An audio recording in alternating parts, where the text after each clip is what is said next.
tiniyak ni Region 12 Police Director Brigadier General Arnold Argente na tinutugis na ng PNP ang mga taong nanghagis ng granada sa Matalam North, Cotabato bago mag-New Year.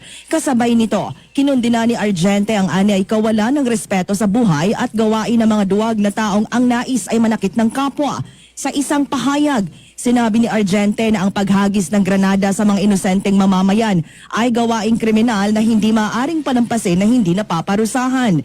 Tiniyak niya sa mga biktima na hindi titigil ang PNP para kilalanin, hanapin at panagutin ang may kagagawa ng karumal-dumal na krimen. Noong December 31, 2024, alas 11:30 ng gabi, habang ang lahat ay naghahanda para sa pagpasok ng 2025, ay hinagisan din ng granada ang isang peryahan sa Barangay Marbel, Matalam.